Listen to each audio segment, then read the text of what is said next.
Let's talk Ebou Adams. Now, fantastic player, absolutely brilliant player when he came in for us last season. Absolutely revolutionary in our midfield. Completely changed the complex of our season, in my personal opinion. I felt that without him, we certainly would not have got automatic promotion. Do I think we still would have got promoted? I think we certainly would have ended up in the playoffs. But do I think Ebou Adams was that missing piece which got us over the line for automatic promotion? The answer for me is yes. But does that mean that we should be sentimental as Derby County supporters, as Derby County staff, and go and spend whatever it takes to get him to the club? I think not. Let me know your thoughts down below. We're going to get into it in this video. But before we do that, make sure you hit that subscribe button down below or in this top corner to stay tuned for all of my latest Derby County EFL Championship and League One content that's going to be heading your way over the course of this season. We're working really hard on the channel to get to 1,000 subscribers before Christmas, and I know that you can help me. So smash that subscribe button, turn on that notification bell, and I'll catch you in the next part of this video. So, not necessarily the sort of concept that I wanted to do when talking about Ebou Adams.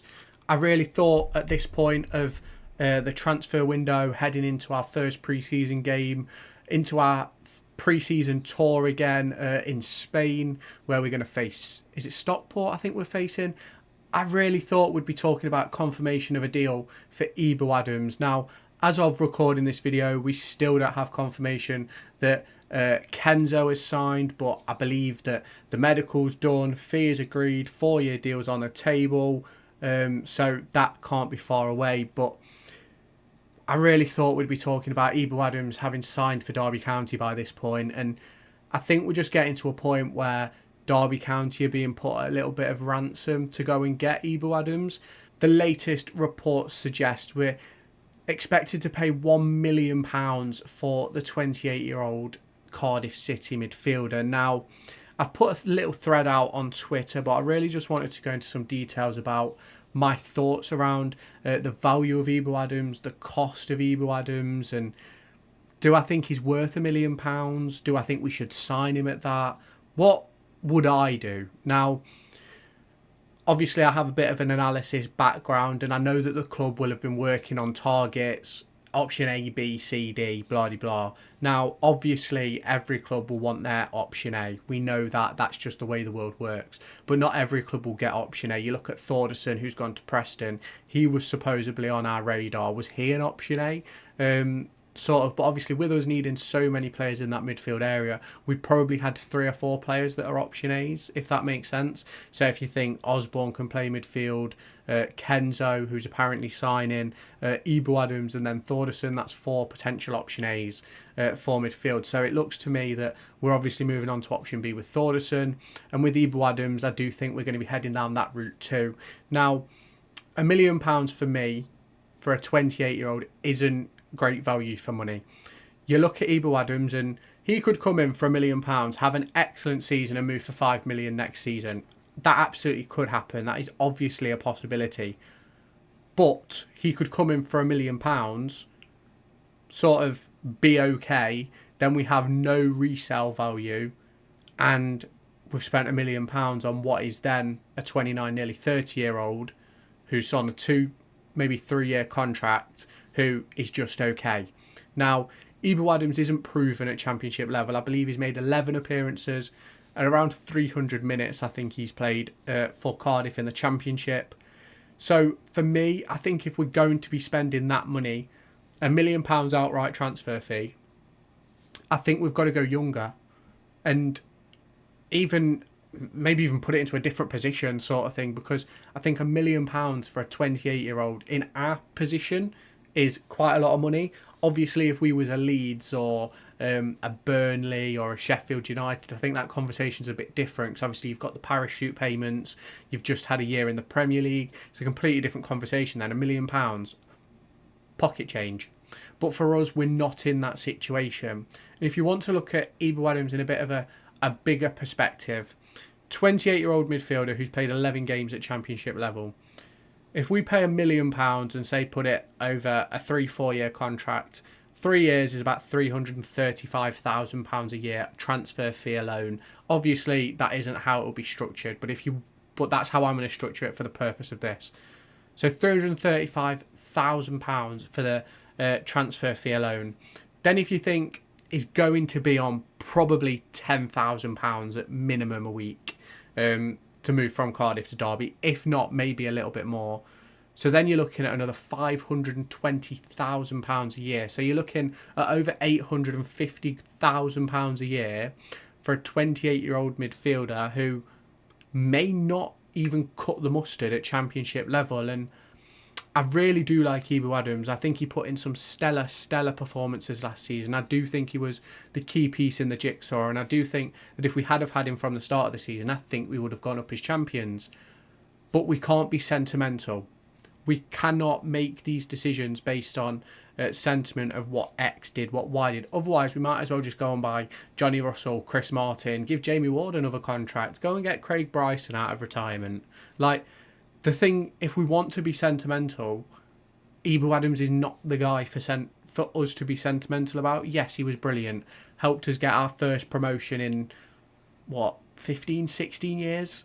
First automatic promotion, I think, since the 90s. So, yes, he was excellent. He put in some stellar performances. But 850 grand a year for a 28-year-old, essentially, if you do wages and split the fee over a potential 3-year contract, just doesn't sound like good business to me.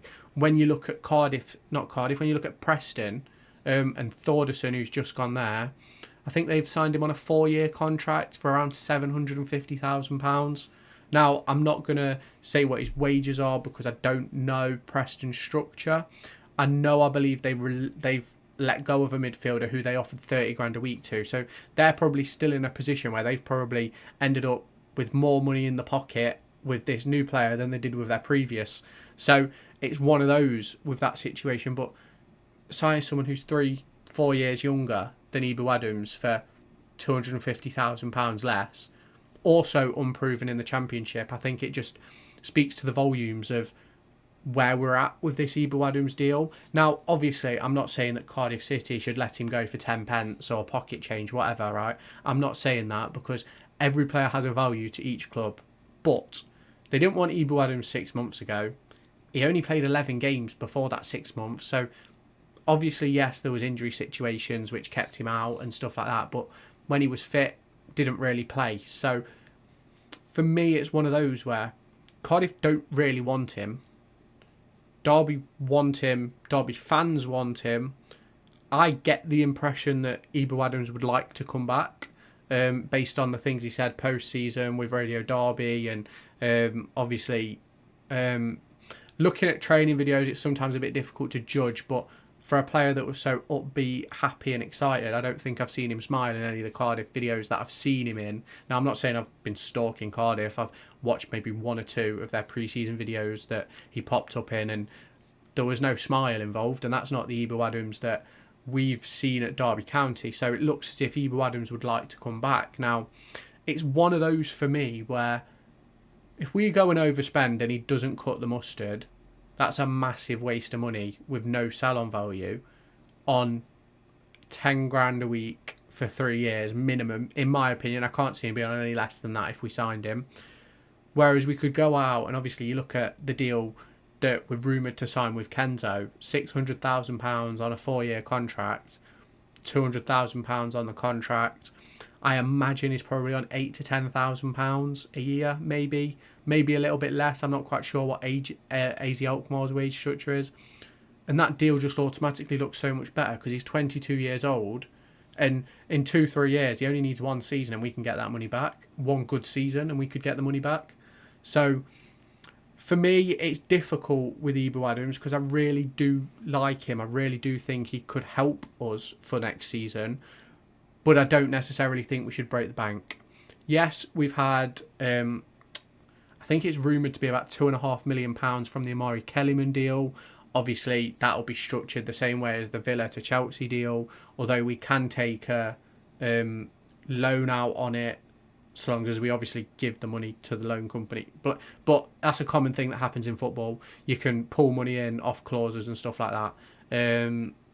So we're rumoured to get some money from that. Liam Delap is moving to either Ipswich or Southampton for around £20 million. We're rumoured to still have a salon fee for that. Now, I personally believe that the Delap and Gordon salons were sold during administration, but Derby Live, they're reporting that there is a salon fee, so we're getting some money in for that. But for me, I don't think we should put that money into a 28-year-old midfielder who may not cut the mustard at this level. And that's sort of the situation we're in. I think Adams is brilliant off the ball. He's massive for, in my opinion, what Paul Warne is probably going to want to do next season, which seems to me as if it's going to be a counter-attacking style of football. But that doesn't mean we should pay over the odds for a player who technically probably isn't at championship level. Yes, off the ball he is, and that's brilliant. But we need both. We do. We need both. And it's one of those for me. It's a really difficult transfer because great player for us last season, but the unproven nature is what makes me question the cost. And given the situation we've been in where we've spent £300,000 since 2020, and obviously we're looking at spending £600,000 on Kenzo, obviously £1 million on Adams would be a lot of money and would break our transfer record, obviously, under David Clowes. But it's just one of those. I don't think we can personally spend £1 million on him, but you can let me know your thoughts down in the comments. I know some people will disagree. A few did last night over on Twitter. If you do want to go and check out the thread that I put out last night, my Twitter will have gone across on the ticker below me. So just go and search that into Twitter. Let me know your thoughts on the deal in that comment section or in this comment section, whatever you would prefer. Make sure you've hit that subscribe button and I'll catch you in my next video. Make sure to go and find me on TikTok, pictured here, and Twitter, pictured here. These are the places where I'll keep you all up to date with all my upcoming videos and my thoughts and feelings around the Formula 1 and football weekend.